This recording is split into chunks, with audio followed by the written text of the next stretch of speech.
Ang mga bloodlines ko, White Hackle, Bloom de Romet, Black Velcro, Red Velcro, Jogood Gray, Howard Gay, Sure Shot Dome, Sid Taylor, and Red Queen. Ang pinaka-paborito ko is Tulong Bloodline. The Velcros, Black and Red, and Jogood Gray, saka White Hackle. Okay, yan po ang ating isa sa mga Bicolano breeders. Dito po yan sa Bicol.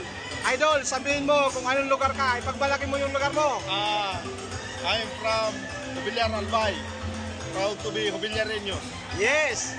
Okay mga idol.